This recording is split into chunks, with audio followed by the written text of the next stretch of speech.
მოგესალმებით, მეგობრებო, 17 აგვისტოს ვატარებ ონლაინ ლექციას კარმულ კავშირებზე, კარმულ პარტნიორულ ურთიერთობებზე.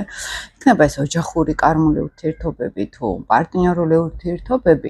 რა არის საერთოდ კარმული კავშირები? ცოტა სხვანაირი წარმოდგენა აქვს ხოლმე კარმულ ურთიერთობებზე. მინდა ავხსნა ეზოთერულად როგორ არის ეს კარმული თემები, კარმული კავშირები, ასტროლოგიურად როგორ არის პირადურკაში ჩანს ხოლმე ყოველთვის კარმული ენერგიები და ასევე ფსიქოლოგიურად როგორ ხალხის ფსიქოლოგიური მიჯაჭვულობები. რა არის ის წერტილი, რომელიც ყველა დონეზე იქნება ეს კარმული ასტროლოგიიდან, ეზოთერიკიდან, ფსიქოლოგიიდან, აი ყველა დონეზე ჩავშლი ონლაინ ლექციაში, იქნება ინტერაქცია, რა თქმა უნდა, იქნება კითხვებზე პასუხი და კარმული ურთიერთობები არასწორად არის ზოგადად გაგებული, იმიტომ რომ მხოლოდ შეიძლება ერთი კუთხით უყურებდნენ და ამ დროს სინთეზურად არის ანახავი.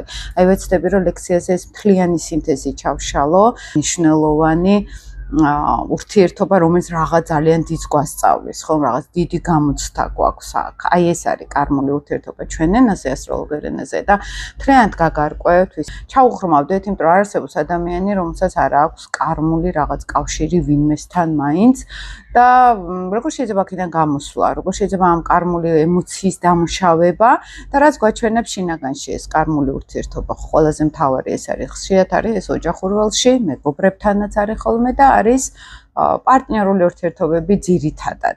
და მან სადგავდივართ კარმულ ასტროლოგიაში პოტენციურად რა არის წერტილების ჭყალებში სისუსტეები, რომელიც დასამუშავებელია და იზიდავს გარემოს, რომელიც ამას დაგვამუშავებინებს. აი ამ ყველა შეზე მექნება საუბარი და იმედია თქვენ ინტერესიც იქნება, მომწერთ, ჩაერთვებით და გვექნება ესეთი ჩართული ინტერაქციული ურთიერთობა. დროებით.